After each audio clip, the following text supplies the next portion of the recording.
Hello guys, it's your friendly neighborhood headbanger Terry here, and I've actually got a video out before 2 weeks. I know, right? What even? Just wanted to do a little bit of a ramble today. As you guys probably know, or you may not know, May is Mental Health Awareness Month. And I made a video for this last year, and I'll probably do it every year because it's something that is near and dear to my heart. I have not been shy with you guys about my mental health struggles.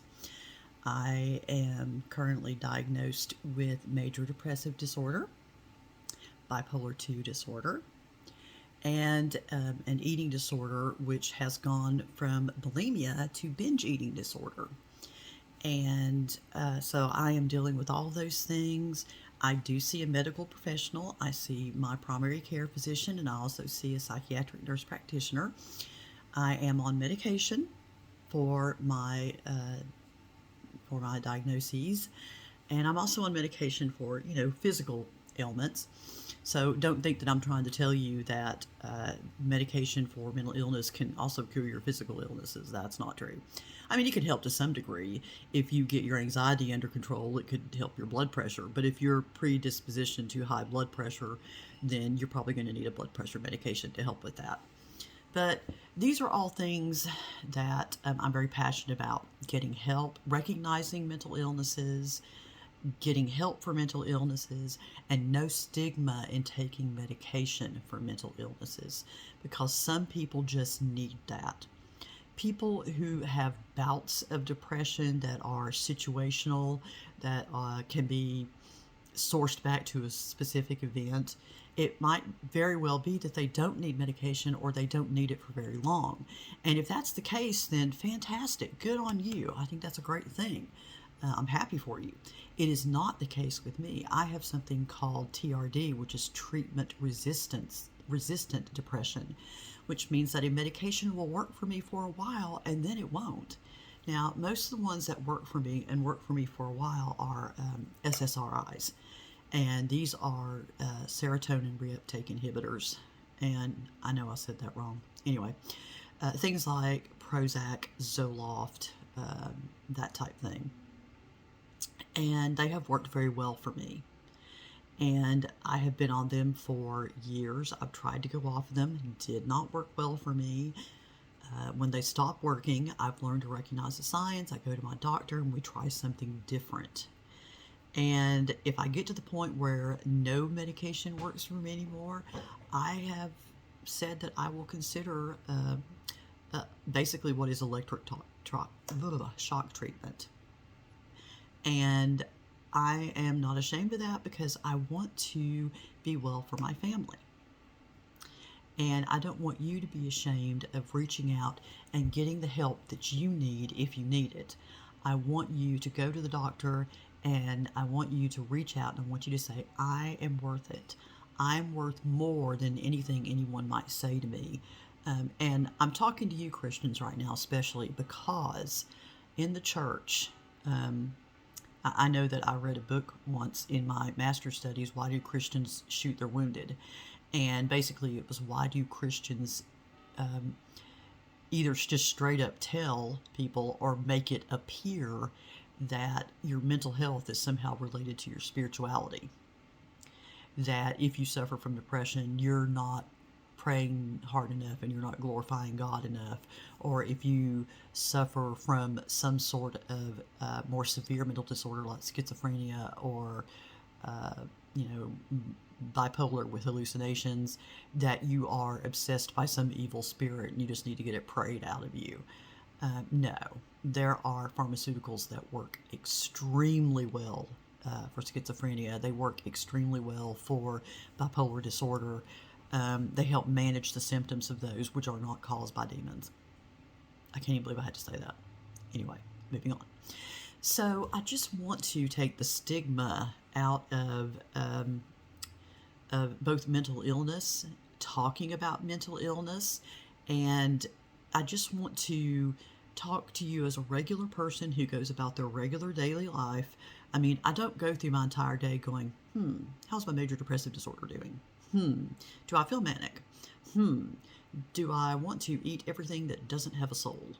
No, I don't do that in my everyday life. I'm not the sum total of my diagnoses. I am bigger than that. There is much more to Terry than just those things. And because I take medication that helps me manage those things, I get to enjoy the parts of me that are much more than that thing. I get to enjoy going out with a friend for coffee, although it is a struggle for me. I struggle to go out sometimes. But because of the medication and the help that I've received, I can go out and I can enjoy it. I get to enjoy time with my family. Whereas if I weren't medicated for my depression, I would just withdraw from my family. I would withdraw from answering text. I would withdraw from talking on the phone. I wouldn't leave my bedroom. And I know all this because I've been there. So, talking about mental health requires us to see mental health within the context of a whole person. You have to look at the whole person and not just the diagnosis. So if a friend comes to you and says, I've been diagnosed with bipolar 2, you don't sit there and think, well, when is she going to get up and run around the room and scream? Or when is she going to become so depressed that I can't talk to her? No, no, no, no, no, no, no. You talk to them like you would a person who told you that they had been diagnosed with any other type of illness. How are you doing? How are they treating it? Is there anything I can do for you? It's an illness. It's an illness.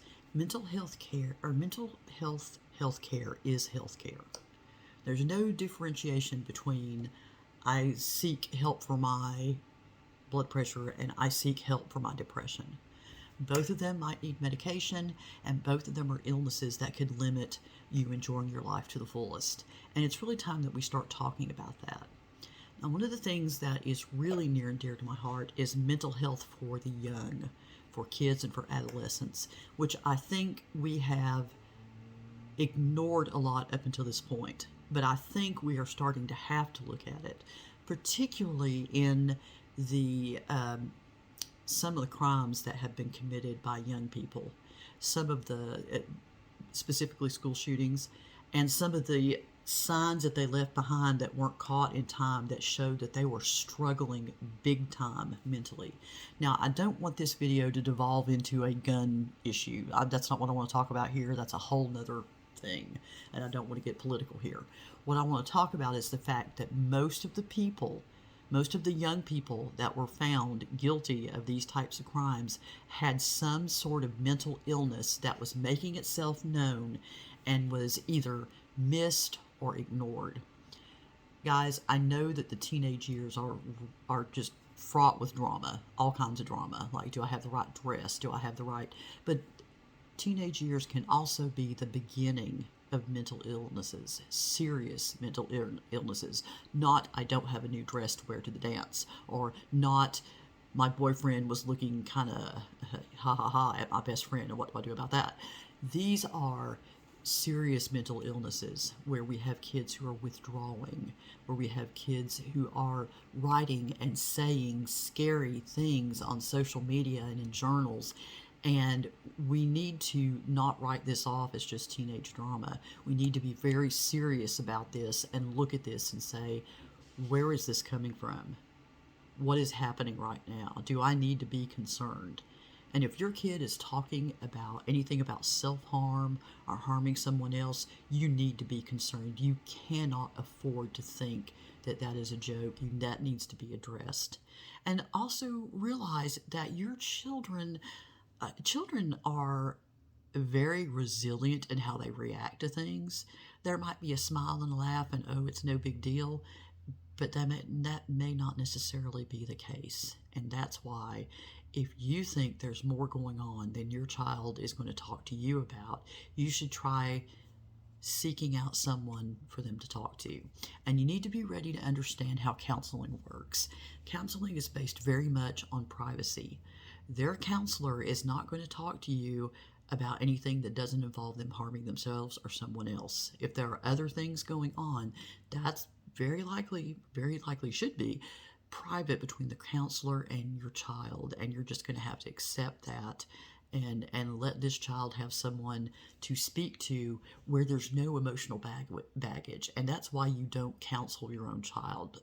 A, because probably most of you aren't qualified to, and B, there's too much emotional baggage there. You may have grounded them the week before that, and they just don't feel like they want to tell you anything right now. The counselor is a neutral person. A neutral person who doesn't go home with them and tell them to do their homework and do their chores and ground them if they didn't get back home on time. They're just a neutral person to where they can set their stuff out and just lay it down and talk about it. So no, it's great if your child talks to you about issues and problems. That's fantastic. But when they become really big problems that are dealing with mental illnesses, you need to go outside and seek help for that. That's a little more, that's not your pay grade at that point. I say this because I have watched so many kids come through the system when I worked as a social worker and when I worked at group homes that had mental health issues. And of course, they couldn't talk to the parents about it, partially because their parents just weren't good parents, but also because it was just difficult for them to talk about what had happened to them or what they were going through, and they needed that third party person. They needed that non-judgmental person, and we were lucky to have a therapist on staff that they could go and see. Most of my kids at the other group home I worked at, where they didn't have one on staff, did see somebody for mental health services. And I think depending on the mental health person, I think it really did help them. Now, I've seen a few mental health professionals in my time that I was just like, what are you doing? Are we ever going to actually address the root cause? I took a kid to mental health for over a year, and they never ever addressed any of the root causes that kid had. So, not too sure about that. But basically, generally speaking, reaching out to a professional is a good thing. Now, let's talk about school counselors. School counselors are so much more than they used to be. Used to be, all you had was a guidance counselor, and your guidance counselor may or may not have had any psychological training, but what they were basically there to do was to advise you on what courses you needed to take. I saw my guidance counselor 3 times in my high school career. I think once was as a freshman to start, getting my classes, going. A second time was when she wanted me to join the Air Force because my ASVAB military testing was really high and she thought I should join the Air Force. And I'm like, no, I don't want to join the Air Force. Plus, I'm legally blind without corrective vision. And then the third time was when we went over my diploma, or went over my classes to make sure that I would get the diploma that I was going for. That was it. I didn't talk to her about anything that was bothering me, and Lord knows there was stuff bothering me at that point. By my senior year, I had an eating disorder. I was a type A personality. I was totally into perfectionism and driven to the point of, but I didn't tell her any of that because that's not what she was there for in my mind. But now we have actual school counselors who can actually talk to kids, who can tell parents that they think that there might be more help needed outside of what they can provide. And you guys might remember the Ethan Crumpley true crime case I did a while back about the school shooting outside of Detroit in Oxford Township. And, the school counselors at that point said, you need to go and get, help for him within 48 hours. I would have said 24, but that's just me. You need to get outside help for him. You need to do this. Now, it's on the parents that they didn't do it. They dropped the ball. I would have, if I'd been the school, I would have made him leave the school. Looking at the things that he had written on his test paper about shooting people and blood everywhere and I can't stop the thoughts and that type thing. I definitely would have had him leave the school. But the point is that now we do have school counselors who can recognize problems if they happen within the school setting and kind of see what's going on. And that could be anything from depression to a possible abuse that's happening at home. These are good things. Good things are happening now. But what we really need is this. What we really need is universal mental health care. Now, I know that we are inching toward universal health care, and you might feel one way or other about that. I don't really care. Personally, I believe if you're alive and walking around and have a heartbeat and a soul, you have a right to have your issues taken care of. That's just what I believe as a Christian. I think that I don't mind putting some money into the pot to help someone else get the medical care that they need, and I would hope someone would do that for me. But that's just where I stand on that. Feel free to disagree in comments, but you're not going to change my mind. So, the point is that a lot of people, when they say healthcare, they're thinking about heart and blood pressure and weight control and all these things that are important. I mean, seriously, you can't have mental health if you don't have a body to have it in. But here's the point. The point is that mental health takes place in the brain. And the brain is an organ. It is an organic part of your body with chemicals and synapses and pathways and neurons. So everything that is happening that affects mental health is happening here, whether your perception is skewed in some way from reality, whether you are just depressed, whether, no matter what it is, it's happening in here. It's an organic thing that is happening in here that is causing you to feel a certain way. And so if we're going to do health care for the body, we absolutely have to do health care for the mind. And we have to be willing to be able to have it set up to serve kids at whatever age they need it. You guys may not know this, but your brain is not fully formed until your mid-20s. So anytime from the formation of the personality, which happens around 4 or 5, to, that 25-year-old, say, give or take, age, there's development going on, and things can hinder that development. Things can change that development. Things can put you on a different path of development, and it could be anything. It could be trauma. It could be abuse. It could be the loss of a loved one. Kids are so malleable at that age. Things can change them. They don't have the ability to compartmentalize that adults do because they haven't fully formed those abilities yet. And we need to be able to realize that, need to be able to meet them where they are with the health care that they need. If I had gotten mental health services probably starting at about the time I was 16, maybe even before that, because I was driven to do the best, be the best. I thrived on accolades. I thrived on attention where someone told me I was good and what I did was good. But it got really bad in high school. So probably in high school, I probably would have already been being treated for depression, anxiety, and they may have caught my eating disorder before it got so hardcore. If I had some way of reaching out for help, but I didn't know how to do it. Nobody in my time talked about psychiatrist or psychotherapist or anything like that because that was considered taboo. There was a stigma that if you were seeing someone like that, then you must clearly be crazy. And that's a thing that we've got to get away from. Crazy is not a word you find in the DSM, which is the sort of holy Bible of mental disorders. And you don't find that word anywhere in the DSM. You don't find that word anywhere in scholarly writings about mental health.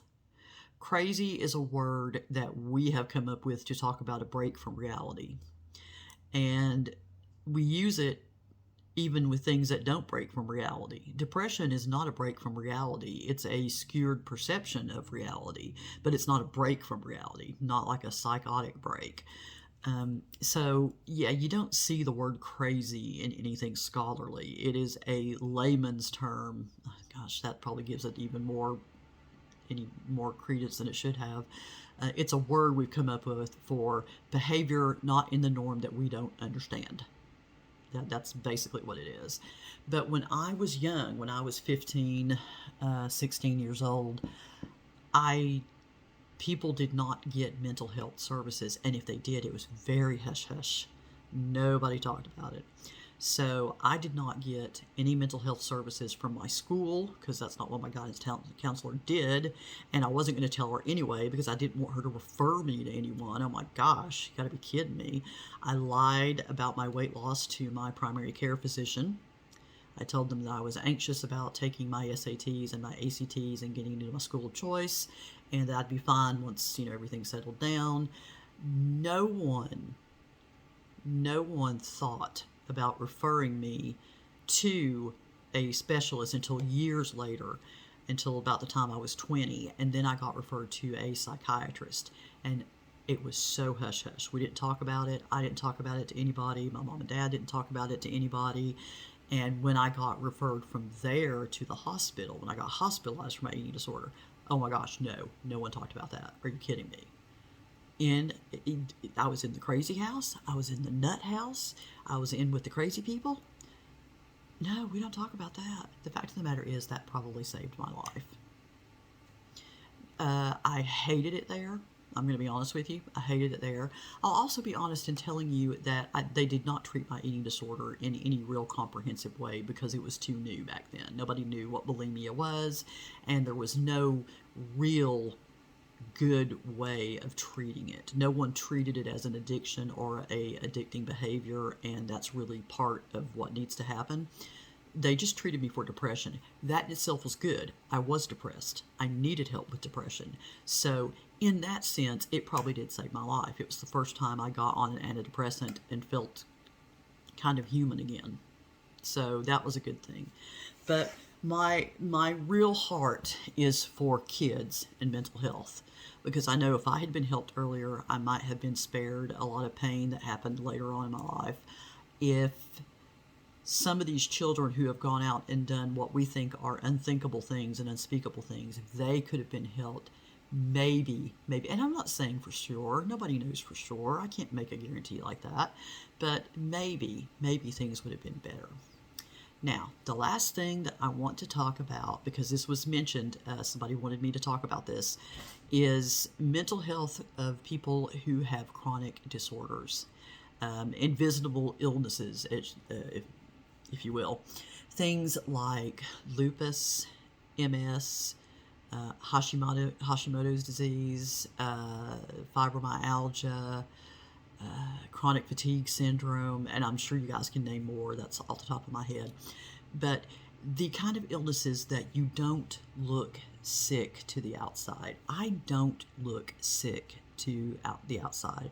I don't look like I have fibromyalgia or anything wrong with my central nervous system, which is what fibro is. I don't look like I'm depressed or bipolar, or, well, I can look bipolar at times when I haven't slept for like 3 nights. But the point is that mental illnesses and these chronic invisible illnesses, you don't see them. It's not like you're walking around with a sign that says, hey, how are you? I have lupus. And there is a mental health component to having a disorder that is invisible, because you feel like since you aren't dragging an arm by a tendon, or you haven't broken out in a rash, or you don't have some other seemingly thing wrong with you, you feel like people are judging you. You feel like if you say, I'm hurting, but you don't show any bruises or anything on your body, and you don't have any broken limbs, you feel like people are judging you. You particularly feel like if you're fatigued, and when I say fatigued, I don't mean tired. I mean fatigued, like you've been weighed down with sandbags, and you're trying to walk with sandbags hanging all over your body. When you say, I'm fatigued, you feel like people are judging you. When you have to cancel a social engagement because you don't feel like getting out of the bed, you feel like people are judging you. And sometimes they are, because they don't understand. I believe a lot of judgment comes from not understanding and not wanting to take the time to understand. But some people aren't. And one of the things that we can do, people that have chronic illnesses like myself and other people, is we can project judgment on other people that isn't there. We have to be careful about that. But we also have to develop a sense of self that says, if you are judging me, that's on you. I can't do anything about that. I know how I feel. I'm in my body. You're not in my body, so just go over there and be not in my body. That's difficult. That takes some training to do, and sometimes it takes some professional training and some professional help. I often get sort of down because I feel like I'm not doing enough for my family. I feel like I don't do enough as a wife or as a mother or as a friend. And my husband is really good about, jerking me back on track and telling me, no, that's not the way things are. And hopefully you have someone in your life who can do that too. But I can expand the judgment thing to all illnesses, mental and invisible. That works for all of those, because you just, until you walked a mile in another man's shoes, there's no truer of saying than that. Don't be afraid to advocate for yourself and stick up for yourself and do what's right for you just because you think someone else will judge you. Don't be afraid to do that. We've come a long way in mental health. We talk about it now. People are not afraid to say that as much anymore that they take medicine. People are not afraid to confide in their friends as much anymore, are not afraid to confide in their clergy as much anymore. And our clergy is being better about just not saying just pray harder, or just come to church more, or you have a demon in you. I mean, they're getting better. Seminaries now are offering pastoral counseling classes that actually do teach the clergy about mental illnesses and their origin and where they come from and their symptoms, and they teach them when it's time to refer, when the issue is outside of their pay grade.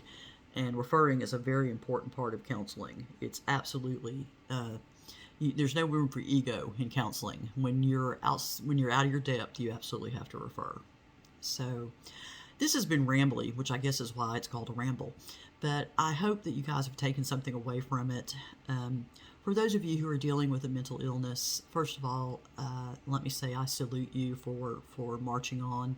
It's not always easy, but good for you for getting up and going for another day. I know how hard that can be. If you're struggling with a mental illness and you haven't sought help from a medical doctor or a mental health professional, please do so, because you owe it to yourself. You are worth that. You are more than worth that. As a Christian, I believe you are created in the image of God and you have inherent worth no matter what. So please do that, because you deserve it. Guys, I love you. I will be back probably within a week or so with a true crime video, because it's about time to have another one of those. And again, I hope you're doing well. Keep yourself safe, and I'll see you in the next video. Bye-bye.